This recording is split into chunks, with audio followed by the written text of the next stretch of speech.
Hello and welcome to another episode of Exploring Mental Illness, Everything You Wanted to Know But Were Afraid to Ask. I'm Derek Molhan, joined once again by Carrie Ballou from Fuller Hospital. Hello. Hello, Derek. How are you? Honestly, it was a rough week.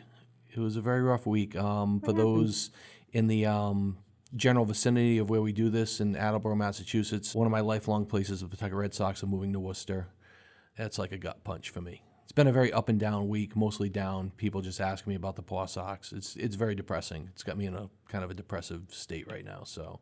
But I spent my childhood. I started there when I was 13. I left when I was 31, and then I came back this year, and now they're going to be leaving. So a lot of emotions, and I'm really sick of people asking me about it because they know my time there. So, it's going to be what it's going to be. I'll enjoy it for the next 2 years and go from there. But my job doing camera over there got me another job with the Providence College Friars. So with the bad comes the good. So that's not a bad thing.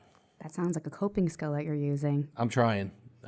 So how about yourself? I'm doing pretty okay. I actually noticed when you came in, I'm like, he doesn't seem quite like himself. But you're right, absolutely. Good days and bad days. I'm doing all right. Been busy. I think that as a working parent, when we're recording this podcast, we're getting close to the school year. So I am trying to multitask job, a parent who is having medical issues, and a young daughter. And so there's a lot of stress and anxiety, I would say, right now. We've been trying to work on positive coping skills and also working on some mindfulness, learning a lot about that from our previous podcast, and staying present. So doing all right. Why don't we get right into it? We have a special guest in studio, as we always do, with a nice smile on her face. Even though there's no cameras, but keep the smile up because that's good mojo. All right, Megan. Yes, we have Megan Piscopiello. So Megan is a clinician. She'll get a little bit more into her role and what she does, but she is a clinician. We know each other and are familiar through the networking we've done through our Greater Attleboro Recovery Network and the Drop-In Center as well. So Megan is extremely experienced, and she'll get a little more into what she does, but she is going to present to us some information on sectioning.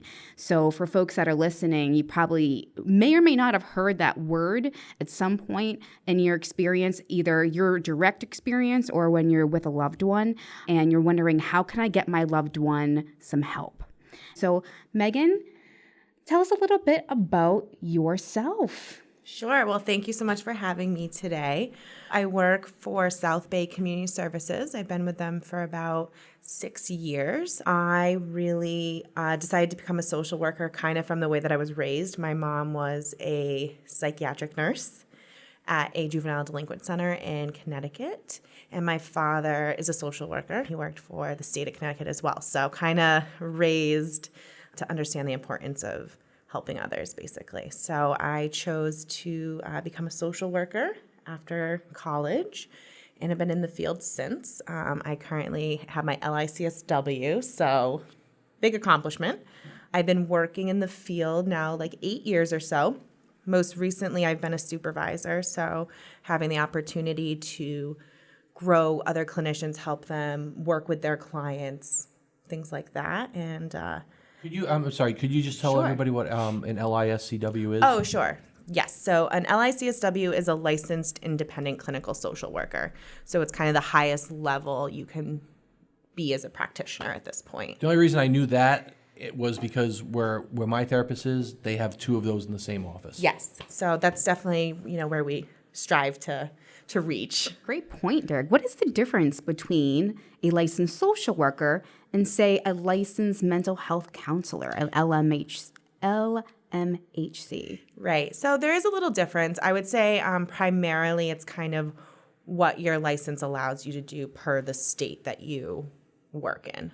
So in Massachusetts, LICSWs have more eligibility to see certain insurances and the opportunity to section. And LMHC is not able to do so, and there's some insurance requirements that they don't meet. I would say that they're pretty similar, though, in terms of role.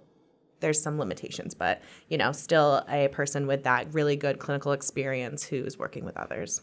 Awesome. Thank you for that information. Sure.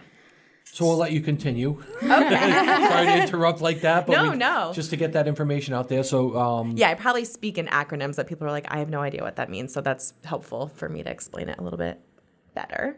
Basically, my job is to ensure the safety of clients, right? Help them reach their goals, and working with staff to help them also help their clients. It's a lot of juggling balls, I would say. There's never a dull day, but the experience is really great. I really love what I do, so I feel pretty fortunate. why don't we just get right into it? How do we, if we have a loved one who doesn't think they need help, and I only know that when we tried to get her help for her alcoholism, obviously it was, I don't need the help, you need the help because you're trying to take away the alcohol, which is their life.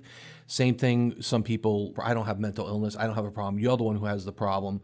They don't want to be admitted, you've tried to, and they just check themselves out. So why don't we get into, how do we fight this? How do we get somebody the help that they need?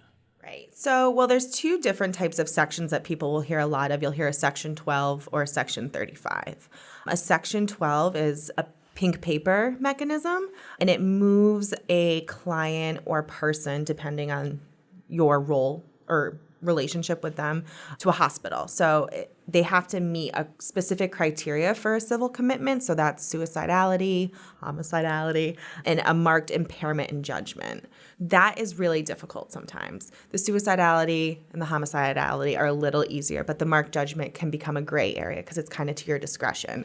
A civil commitment's a big responsibility because it's basically me saying you don't have the capability to make this decision on your own. So I'm kind of taking away someone's right. And that's really challenging, especially being a social worker. We believe in people making their own choices. We're really meeting them where they're at and helping them make their goals. So once a person, if I were to deem someone incapable of making that choice for themselves to keep themselves safe, or if someone else was at risk because of their behavior, I can facilitate a Section 12. So really what that means is that you will be brought to the hospital. And at that point, the person has to get evaluated by a physician. And the physician can then put a 72-hour stay in place. So there's only a couple of roles that can Section 12 a person. So a physician, a nurse practitioner, a psychologist, a psychiatric nurse as well, a police officer, or a licensed independent social worker. So I think, if you're dealing with something in the community at your home, the police are really going to be your best avenue for a Section 12. For myself or another social worker to do it, I have to assess that person, meaning I have to have some sort of interaction with them, whether that's in person or over the phone. Right. So if someone's calling in and they're really not making sense, I can facilitate it that way. That's a really rare occasion and something I would try not to do. I would really want to do it in person to ensure that I'm making the right clinical decision. So that's one avenue. The second one is the Section 35. So this is really for family members and they have to go to the courthouse. Section 35 is the best way if someone is dealing with substance use. So it's not for mental health. It's really geared towards substance use, where the Section 12 kind of sits more on the mental health side. But there's limitations, of course, because a family member can't just call me and say they're not doing well. Does that make sense? No, it does, because if you get into a fight with a family member, they could just say, hey, I need a Section 35 right now, just because they don't want to deal with a problem. Right. Even if there is no problem, they could just lie about it and that would be it. And what are the parameters for the Section 35? You kind of explained to us who can Section 12 somebody. Right. So who can Section 35? Is it the same group of people? It's not. So it's a police officer, a physician, a spouse, a blood relative, a guardian, or a court official. I can't Section 35 someone, unless they were my family member, of course. But so it is a very different role. And I would say the process is a little different. So you have to go into the courthouse, fill out paperwork. A judge has to approve it. And then typically, depending, the police have 5 days to give the warrant in order for them to be brought in for treatment. And then the treatment's different too. So there's specific programs for this. So typically they'll go to it's called Men's Addiction Treatment Center in Brockton, Mass Alcohol and Substance Abuse Center in Bridgewater and Plymouth, I believe, Women's Addiction Treatment Center in New Bedford, Women's Recovery from Addictions Program in Brockton. So it's not just like you're going to go to the closest emergency room, which you would with a Section 12. I've often gotten the question at Fuller. In fact, when I first started and I was learning more about sections, one of the popular questions was, does Fuller accept Section 35s? And I, of course, had to start doing a little bit more research on what's a Section 35. And I found out about the fact that there are, besides being limitations and certain criteria, that there are certain facilities that folks would go to Right. if they were Section 35. Now, with a Section 12, is there that same level of restriction in terms of the certain places that somebody could go, say, in the state of Massachusetts, for instance? Not that I'm aware of. So basically, if I was at the office right now and we deemed someone meeting criteria for a Section 12, I do the assessment, I agree, put the paperwork in. So what happens is I fill out this piece of paper. It's pink. And so basically, once that gets filled out, it gets faxed to the police station so that they have it. Then I call over to the nearest emergency room, because that's what happens. You have to get them immediately to the closest emergency room. I had one person one time say, I'd prefer to go here. And I said, unfortunately, I can't guarantee that, nor is that going to happen, because Sturdy is right down the street. So once they get there, it's really up to the emergency department to determine what bed is available, because the physician has to also deem them in need for the evaluation for potentially an inpatient level of care. So I think it's really more bed availability at that point. So I watch a very popular show on Fridays and Saturdays called Live PD. Okay. I don't know if you've ever heard of it. I have heard of it. I haven't watched it, though. For anybody who's never seen it, it's police work in real time. It's live every Friday and Saturday. In fact, they are in Warwick, Rhode Island, filming now. But I notice, like you said, they Section 12 a lot of people right on site. They put them in the ambulance and they go. The problem that I have with that is you'll see the same people on TV next week. Right. And the police will say, if you notice, we dealt with this person last week. They get out for lack of beds, or they sign themselves out. What can we do, and how can we keep these people in longer, or are they just able to get out after 72 hours? What is the criteria for them to be able to leave? Well, so the max would be the 72-hour hold. I think that's not the best term I could use. But we really can't mandate long-term treatment. So I think there is more of a systems issue that we have in place. We don't have a lot of beds. There's a lack of availability. And that's not the hospital's fault. That's because we haven't funded what we really need to address the mental health, in my opinion. Would you also put the substance abuse in that same category? Yeah, for sure. Absolutely. And, insurance plays a piece in this as well. Insurance is only going to pay for a certain period of time for levels of care. So managed care can be a barrier to people accessing potentially the correct level of care. The police have actually said that right on scene. They said, you know what, they're going to be out in 72 hours because they either can't pay, they're homeless, or there's a lack of beds. And the police get very upset because they're like, sometimes we feel like we're just spinning our wheels. Right. I mean, and then if you think about it, depending on what that person is experiencing, depending on their diagnosis, is it the comorbidity of mental health and substance use? Is it just mental health? Is it just substance use? I think it's hard to think of them in silos. I think they really kind of have a stronger connection than people understand. And if someone is in heavy addiction, 72 hours a week inpatient isn't necessarily going to be, in my opinion, enough time. So to get in those longer 6 months programs, they're very intense and they can be expensive. People pay a lot of money, sometimes out of pocket, to go to some of these longer term cares. And that needs to be addressed. We want to be able to provide the right level of care, but at the same time, right, people have the right to make their own choices. And we don't want to take that away from them either. So they can sign themselves out. And I do believe, to some extent, that if someone is not ready for treatment, it's not the right time for them. There has to be, there can be some resistance, because there's resistance to change anyway for everybody. So kind of getting involved in treatment, I think, is overwhelming in itself. So I think a little resistance is okay, but if someone is really not ready for change, it's not going to be effective. I checked myself in. I knew I had a problem. And that would be, and that's a conditional, that's a voluntary, right? So right. And I'm still paying off bills. But you know what? It's only money at this point. They can't take what I don't have. But what I've gotten out of it allows me to be able to work to pay off those bills, or else I'd still be huddled on my couch in my apartment just every day waiting to die. I wanted my life back. I have an uncle who doesn't want to go through therapy. He's just happy being a hermit and just being afraid of everything in life. And it's horrible. But, we've asked him, do you want to go somewhere? I'll take you. I'll take you there.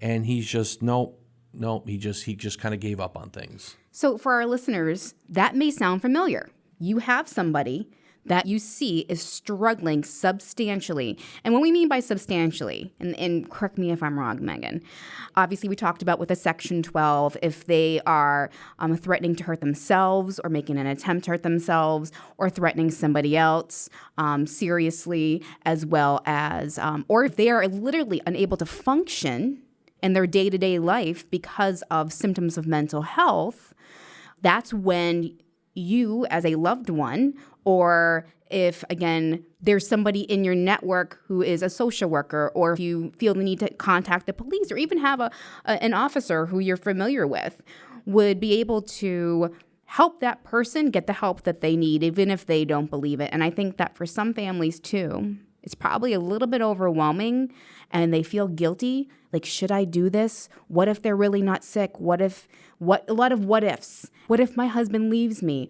Or what if my wife leaves me? Or what if they don't talk to me again? Or there's a lot of fear when you are saying, I got to hit the button, right?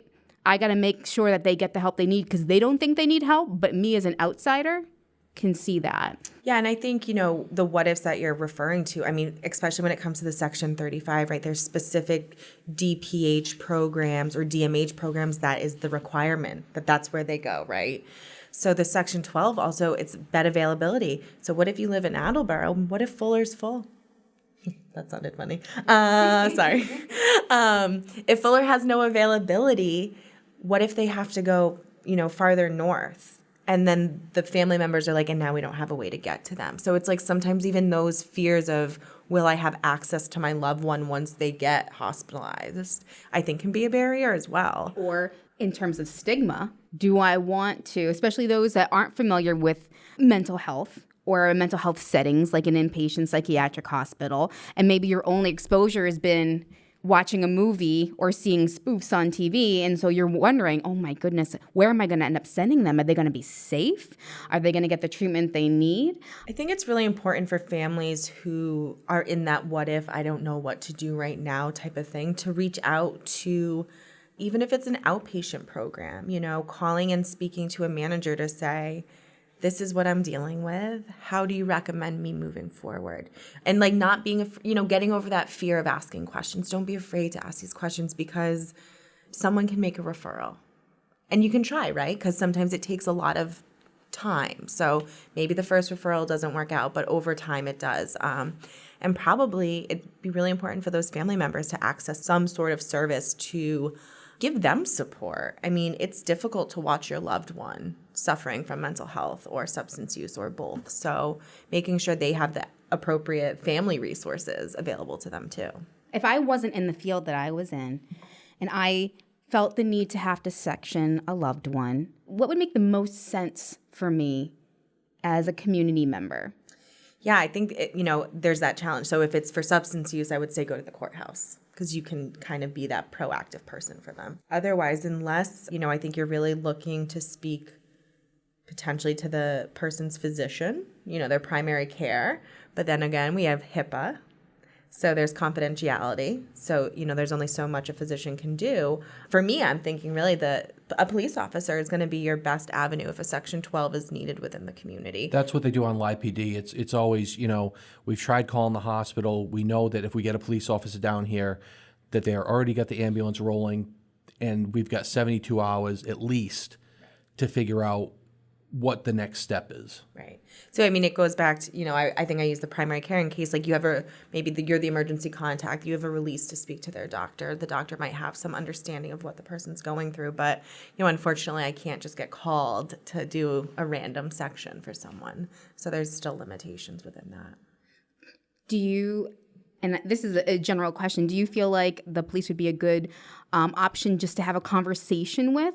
Because some folks may be like, I don't want to call the police and have them show up at my house. And in your experience, have individuals reached out to a law enforcement agency? In my personal experience, I haven't. So I'm not really sure how that would work. But I think with my personal relationship with some of the police officers we know through the Greater Attleboro Recovery Network, I think there are officers who would certainly take that step to have a genuine conversation with a community member to say, here's what we can do for you. But I can only really speak for our community. I'm not sure how that works in other areas, Absolutely. And good shout out for our local Right. police.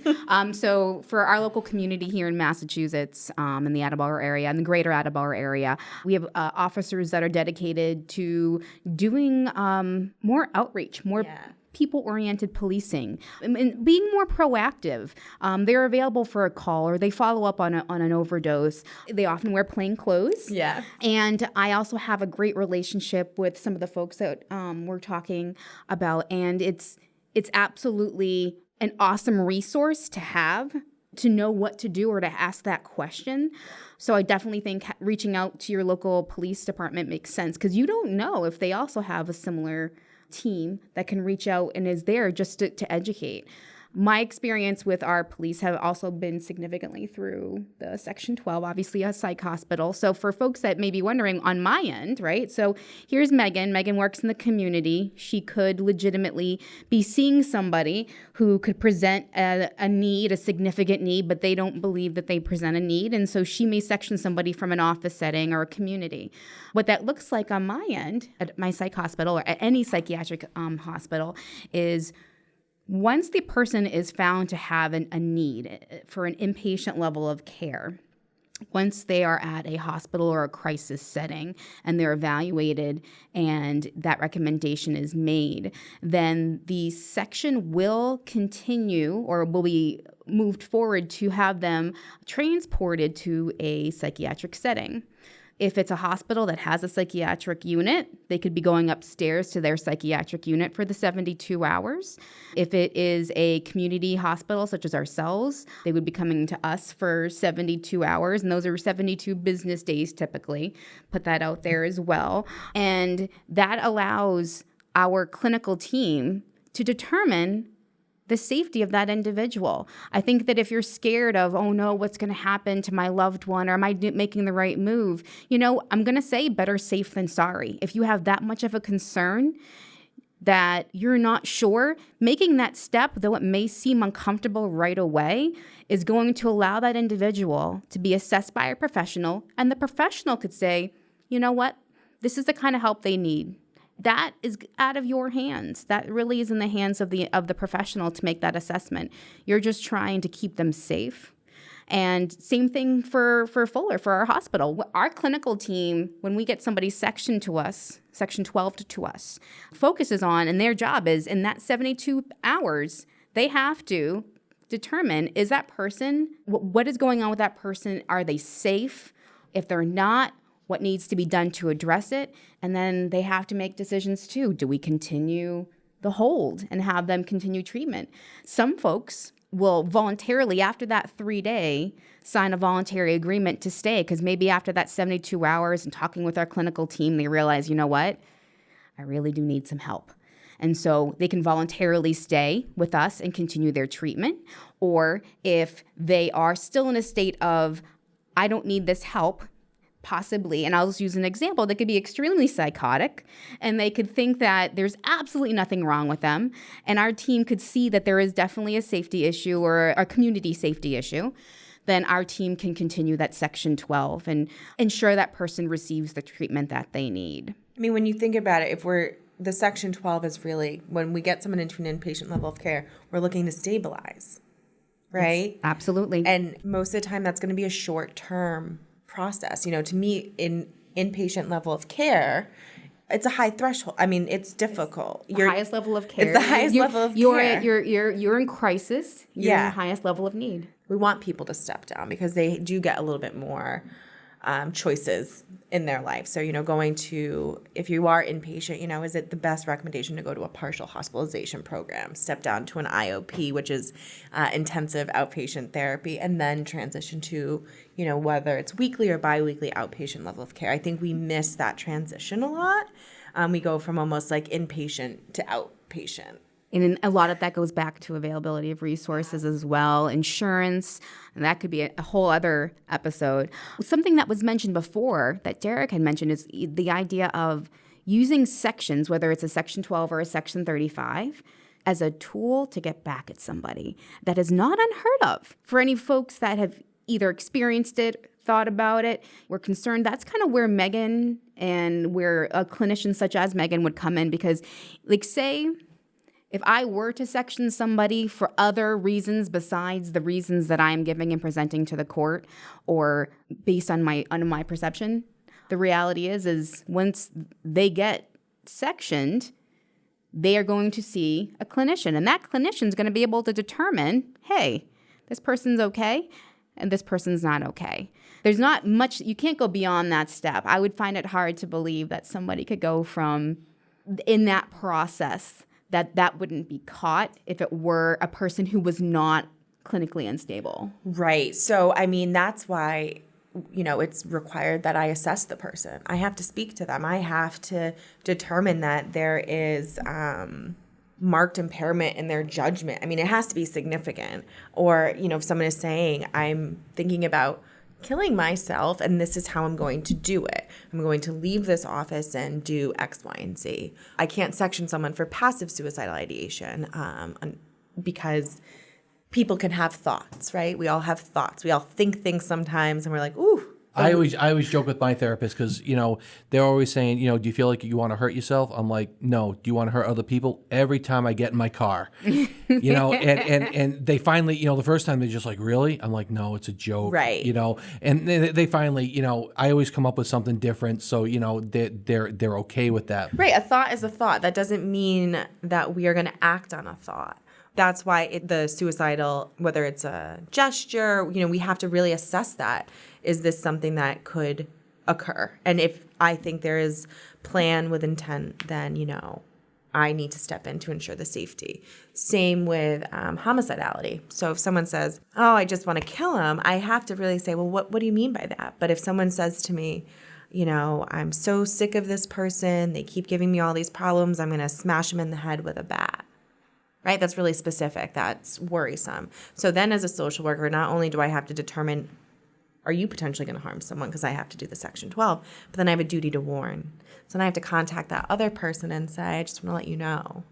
And so that's like a break of reason where I could break HIPAA, is to warn someone of their safety. So I have a question. So Sure. say I'm married and my wife is driving me nuts and I make something up. You go in and you realize she is completely perfect.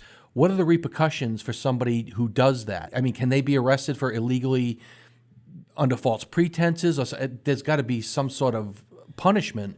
I'm not really sure, to be honest. I've never had someone do that under my care. I would assume it's probably occurred, though. So if you called me and said, my wife is X, Y, and Z, but I haven't seen her, I can't facilitate a section. So if you called me that upset, I would recommend, sounds like you need to call 911. So then the police would be there, and then they would have the assessment determination. So the Section 12, no one can really call in and say, this person.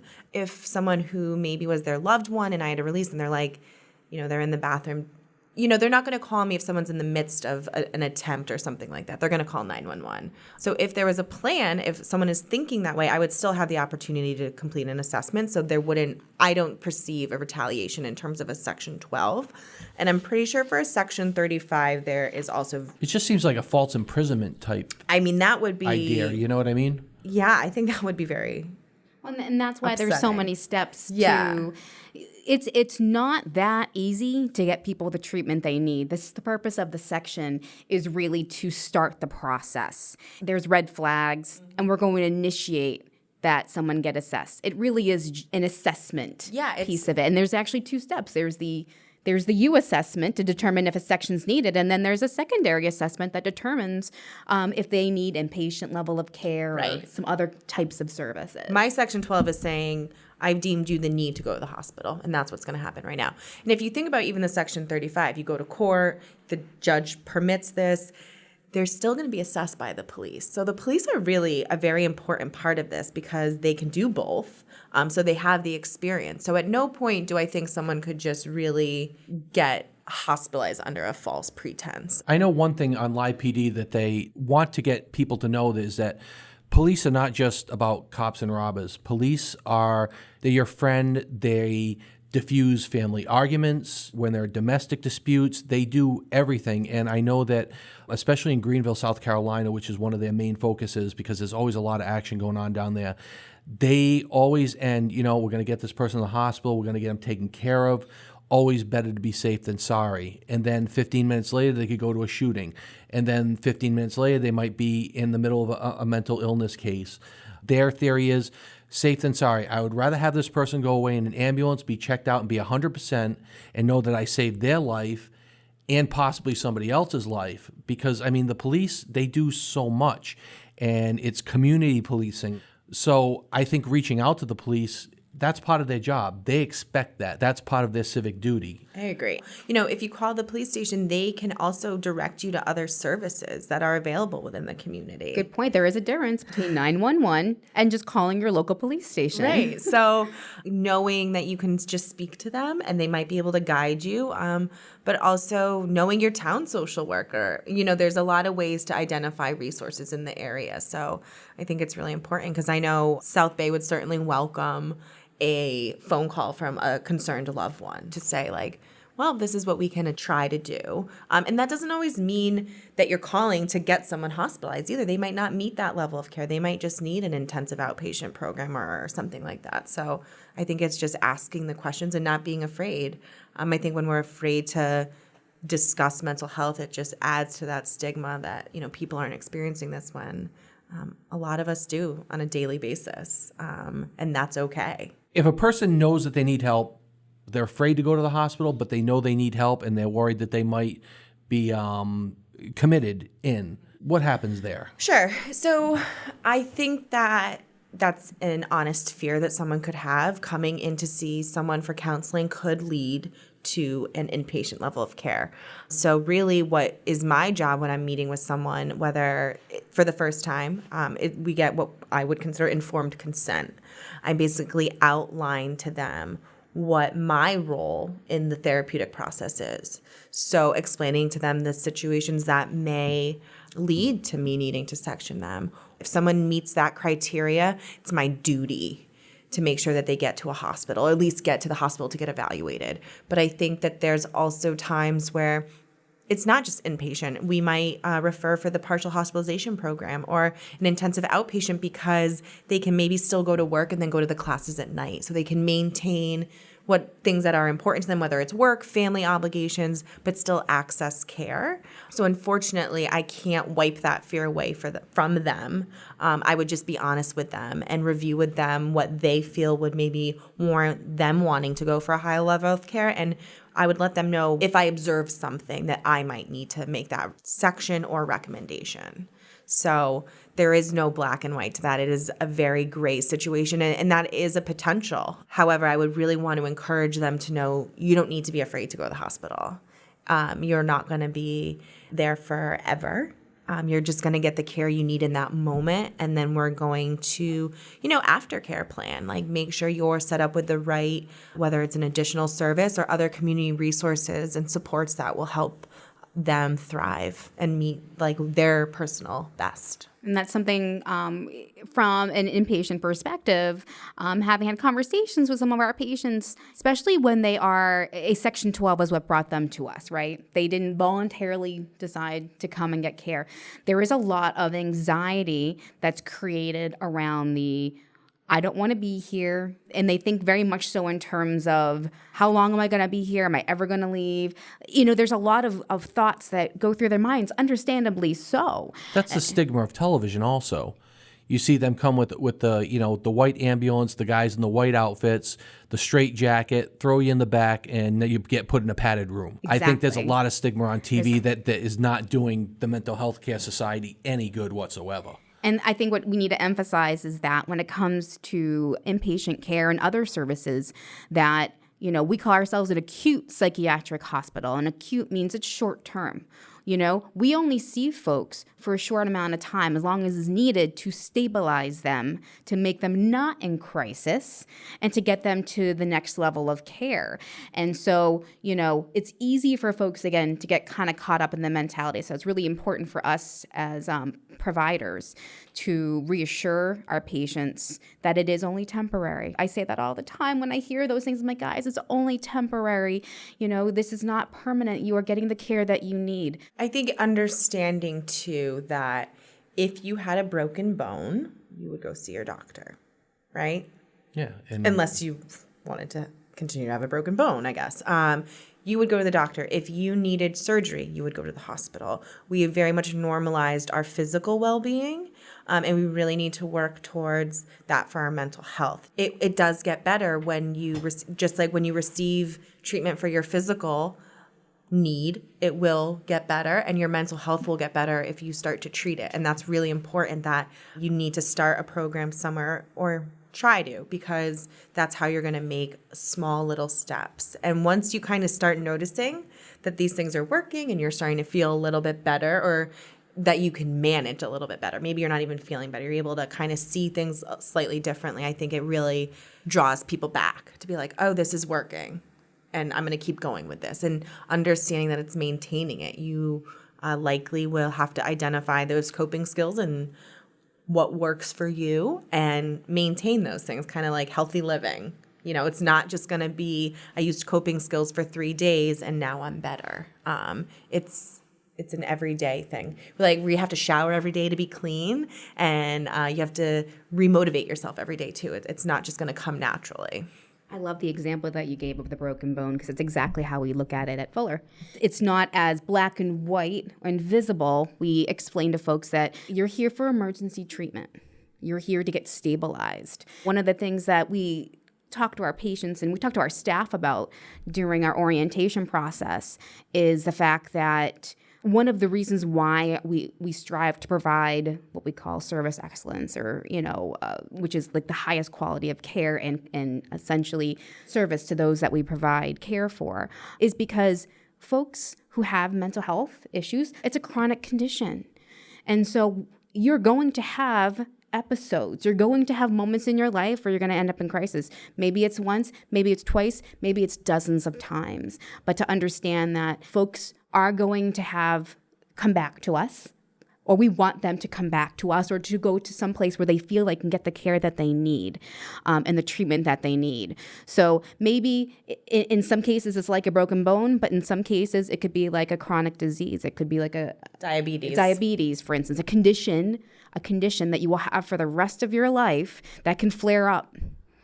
And so it's really, really important to be mindful of your symptoms. Yeah, and it's scary at first, right? You're experiencing something that you have it, but you don't really understand it. Where is it coming from? What do I do with it now that it's here? So it's a learning process, and you have to first learn your symptoms. You might think you really know them, but then you start to go, oh, when I experience this feeling, it's associated to this. And then you start to learn how to cope with that. And then once you can cope with that one, you gain a little bit of strength and you can tackle the next thing. So it's really a process of understanding yourself and making small steps to make that bigger change. But the next time you're in crisis, it's going to be a little bit more familiar. You might be able to catch it sooner. Does that make sense? No, it does, because I have peaks and valleys. Right.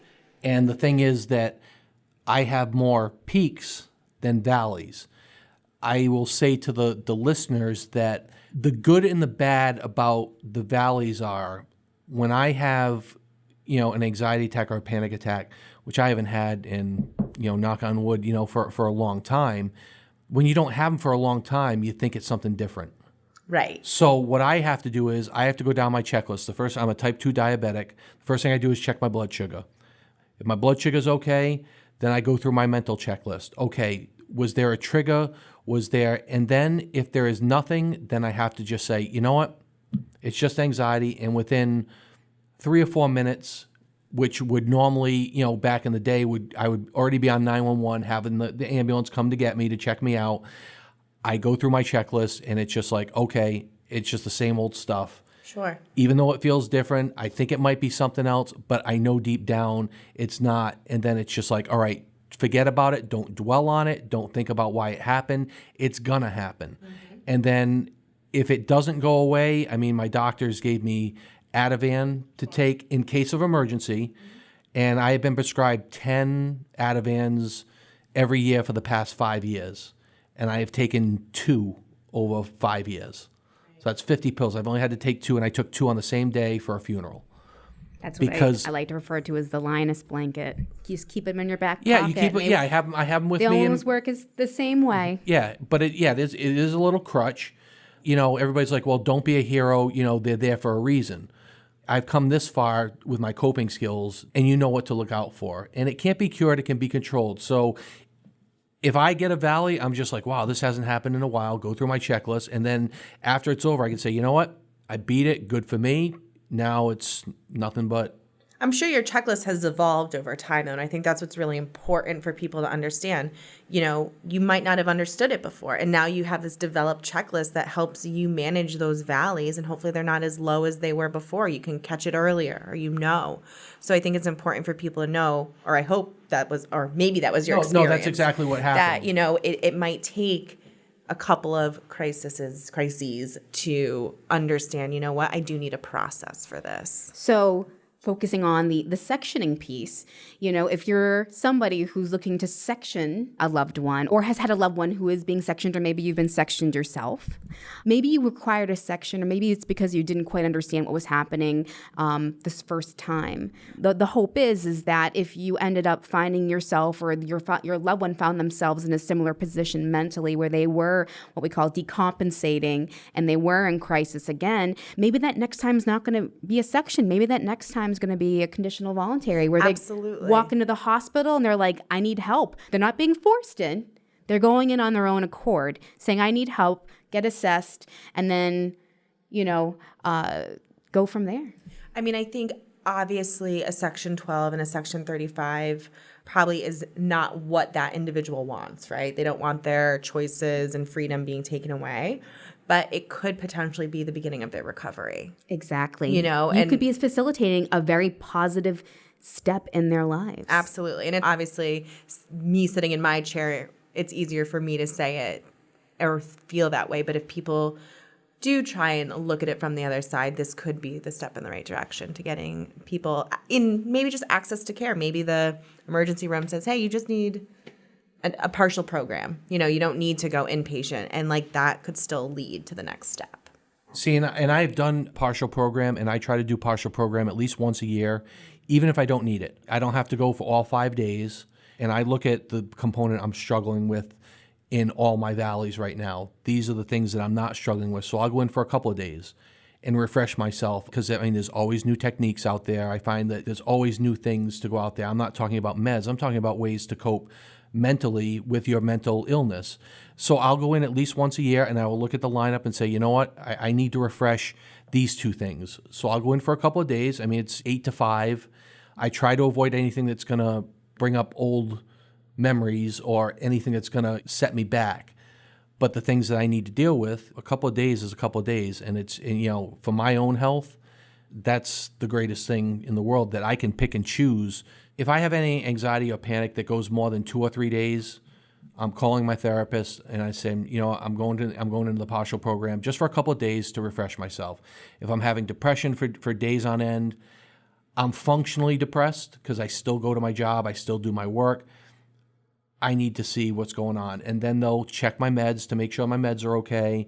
And usually it's not a med change. It's just could be the change of seasons. Like I said, people won't realize how devastating the Pawsox moving to Worcester is for me, but it's a really tough situation. And there are triggers. Doesn't mean I need meds. It just means I need to focus and figure out something else. And that's one of the primary purposes of a partial program. I'm sitting here listening to you, Derek, and I'm just like, you are saying exactly what I think anybody who's familiar or works with a partial program, what some call a PHP, partial hospitalization program, or provided an IOP, which is an intensive outpatient program.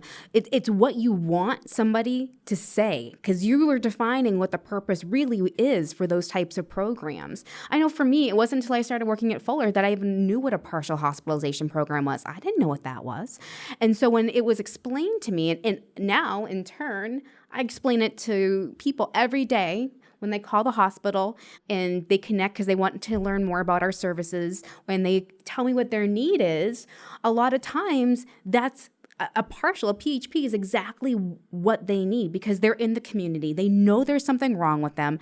They're struggling and they don't want to reach a level of care that could be considered crisis. It's preventative, right? And especially for folks that are familiar with their symptoms and know their mental health like you, where you know your signs and triggers, and you're like, you know what? Before I let this get too out of hand, I'm going to voluntarily, in partial programs of voluntary, I'm going to voluntarily refer myself, and I'm going to get stabilized. There's that word again. I'm going to get stabilized, and I'm going to go back. And it's outpatient, right? So you can go in the morning, you go back to your family at night. For folks that work, you are able to get types of medical leave to address that need as well. Well, and you don't have to go 8 to 5 either. I mean, if your two components are in the morning, you could be there for 2 or 3 hours and that's it. The IOP program, the intensive outpatient. Right. Yeah. You know, I mean, it depends on, you know, what you want to look at. But the other thing that I realize is when I go in there are people who are very new to this. Mm-hmm. I mean, I don't mind being a leader if I can help people. I always wind up like people will talk to me afterwards. Oh, how did you learn this technique? How did you learn that technique? I'm just like, sometimes I make up my own techniques that the doctors say, hey, that's a good idea. You know, that's not in the textbook. And then people come to me. And I feel better knowing that I just bettered myself, but I also helped other people with techniques that they never thought of, that the doctors never thought of either. Because everybody has to come up with their own coping techniques. There are the general basic ones, but then, you know, you come up with your own things. When David Letterman was on the air, I've spoke about this, you know, many times, I knew at least for 1 hour, I would not panic, I would not have anxiety, because David Letterman he would make me laugh, take my mind off everything. But as soon as he was done, everything started over again. And when he went off the air, I had a problem. I was trying to go to sleep at 11:30 and I couldn't. And then I found, you know, I have a DVR and I would DVR The Price is Right and Let's Make a Deal because it's fun. I have to watch the news just to know what's going on locally, but now I watch this and I have fun and I don't have problems, you know, going to sleep anymore. You know, I mean, there are things that are on my mind that keep me awake at night sometimes, but you have to find that, and I found that thing to replace David Letterman at night. And I don't even look at the TV because I just like to imagine the people who are on there. I know all the games. I know what they look like. So that was one of my coping skills to get to sleep at night. So I think people underestimate the best part of my job is my clients and what they've taught me. I don't teach them much. They teach me everything.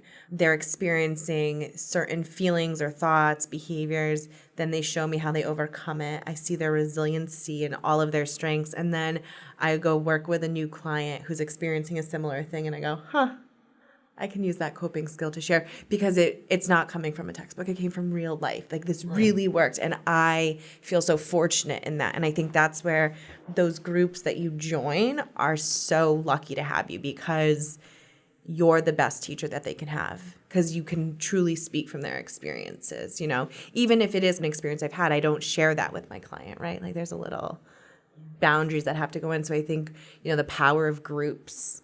I don't think we hear the word recovery enough in mental health. We hear it with substance abuse. Sure.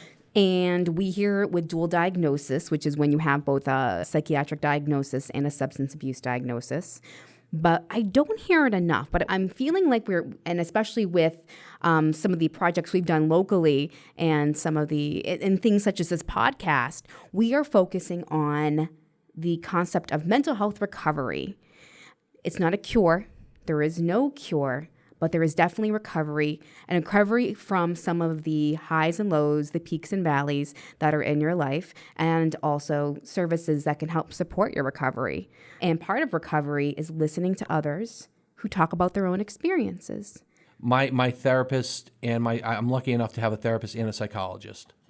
I mean, psychiatrist. You know, one does the meds and the other I just talked to.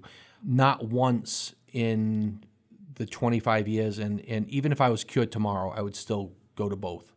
Even if I was 100% healthy, if somebody took away everything, I would still go. This country needs to realize that going to talk to somebody independently, no matter if you have problems or not, if you think you feel, I don't think you have to have mental illness to go see a therapist. I think it's just one of those things that people should just do because they can get an unadulterated view from someone who doesn't know you. And you get more, I mean, if you're going to lie to your therapist, it's not going to work. But the other thing is that none of my therapists ever gave me the answers. They made me find those answers. I had to work hard. They would not tell me. They would give me questions, lead me in the right direction, but then I would have to find the answer. And that's a lot of work. But it also saves in the long run having to call that therapist 3 or 4 times a day. I'm having a problem. No, you worked for it. You know where it is. Go back. You know, if I have a rough day, I'll call my therapist. All right, what did we do before? Relaxation. Take my mind off things. Do this, do that. Just go right back to the basics. And I have the basics. I have had the sheet on my refrigerator that's been there literally for 20 years. The paper is yellow. The pencil is faded. It was the 4 first things that I ever learned when I was at my worst. And that has been on my fridge, and it will never leave my fridge. I also have a copy of it in my phone. So if I'm on the road, when you see it on paper and somebody else has written it out for you, then you know that they're not just making it up. It's just like, oh my God, these are the symptoms I'm having. Well, how did the hospital know I was having these symptoms? Because it's general. It's normal when you have these types of mental illnesses. Right. The diagnoses have certain criteria, right? So there are going to be those cookie cutter coping skills that we have a really good understanding that it's likely going to work because you have X diagnosis. And we know that with this diagnosis, this treatment path typically can be very effective. But then it's so individualized after that because recovery is individualized. What's going to work for me might not work for Carrie. It might not work for Austin. And that's where I like doing the things when I go into the outpatient. Yeah. I can give them tips. I have a piece of paper. Say that's turned over and somebody comes up to me and says, oh, are you feeling lightheaded or dizzy? Do you feel like you're going crazy? Do you feel like you're feeling out of body? Oh, yeah, I do. You flip open the paper and that's the exact diagnosis that the hospital is giving you. And it becomes more real, and I think it calms people down because they realize they can look at it. I'm not going crazy because the hospital says I'm not, because they got it on a piece of paper. They've already diagnosed me, and it's on paper. And I think seeing it on paper also helps a lot because you can look at it almost as a checklist. Yes, I'm feeling this. Yes, I'm feeling this. Okay, let's get some treatment for this. Right. And when you do look at those diagnoses and the criteria for them, right, you might not have all. That's why it's like, they have to have 3 out of the 7 or something like that. And that's where things shift a little bit. But I do agree. I think sometimes people fear treatment because they're afraid that they're not going to be understood.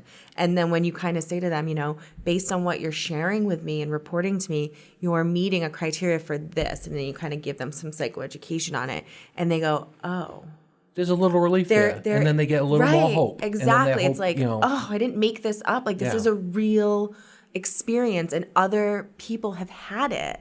So it kind of just, I think, makes totally it a little less scary. Yeah, absolutely. And I think we should definitely point out, too, that, mental illness, chronic mental health, the field of psychiatry and psychology have been around for long enough where there is significant evidence-based practices. And that's something that I think about and I tell people about when I'm talking about what a partial hospitalization program is or what an IOP is or what's cognitive behavioral therapy and what's dialectical behavioral therapy or what we call CBT and DBT. I know a lot of acronyms, but what it comes down to, these are evidence-based approaches to addressing symptoms on a general level, on a grand level, essentially, right? Yeah. And then again, like Megan said, you just kind of hone it down to what that individual needs. But again, it's all based on evidence. So Megan, I think Derek and I and Austin can agree this has been a fantastic episode. And I feel like there's not enough time to get really dive deep into all that is sectioning, because we did also mention Section 35s as well. We just touched upon that. So we'd love to have you back. That would be great. So we're going to make this a 2-part series. So this will be part 1 with focus on Section 12s and the mental health aspect of getting help for your loved one. Would you mind, just for folks that are locally around the Attleboro, Massachusetts area, give us some contact information for your agency? So, again, I work at South Bay Community Services. Check out our website, which is southbaycommunityservices.com, because although we are available in the Attleboro area, we have sites across the state, and all of those locations are on the website, and our different programs, whether it's a day services, early childhood, the CBHI, which is Children's Behavioral Health Initiative, or outpatient services for mental health and substance use. If you're listening and you feel like you want to make a self-referral, please call our intake line at 508-427-5362. And thanks for having me. Thanks for coming. Well, first and foremost, I'd like to, again, thank Megan for being here. And one of the places and one of the projects that's close to our heart as members of the Greater Attleboro Recovery Network is the You Are Not Alone Drop-In Center, which I love to give a shout out to. So for folks, again, in this Greater Attleboro, Southeast Massachusetts area, the You Are Not Alone Drop-In Center is a community resource open drop-in that we hold once a month, the last Wednesday of every month, at the Murray Unitarian Universalist Church on 505 North Main Street here in Attleboro. We emphasize anonymity, and we provide services from support groups to outpatient to inpatient needs around mental health, substance abuse, and domestic violence. And if you want to check us out on Facebook, you can type in @ symbol, the @ symbol, at Attleboro Recovery. You can also contact our local POP team for information regarding the drop-in center at 508-222-1212, extension 1951. I'm Carrie Ballou. I'm the Community Relations Coordinator at Fuller Hospital in Attleboro, Massachusetts. You can check out more information about our services at www.fullerhospital.com, or you can contact myself directly at 1-833-3-FULLER, and I'm extension 2354. I'm happy to help you out. And I'd like to thank Megan for coming in. We look forward to seeing you on the next podcast. Carrie, thank you for all that information. In case you wanted to email us, if you had any questions, you can email us at mentalillness@wararadio.com. We are on at 6 o'clock on wararadio.com and regular WARA 1320 AM over the air every Monday night at 6 o'clock. You can also find Exploring Mental Illness on iTunes, Stitcher Radio, Google Play, and TuneIn. Feel free to leave a review or a rating on any of these platforms. The more reviews and ratings the show gets, the more, it'll be recommended to others. And there's also a new Facebook group and Facebook page for Exploring Mental Illness where you can join the discussion about mental illness. You can get the links to the latest shows. Find it just searching Exploring Mental Illness on Facebook. So until we meet again, I'm Derek Mulhan, and be well, everyone.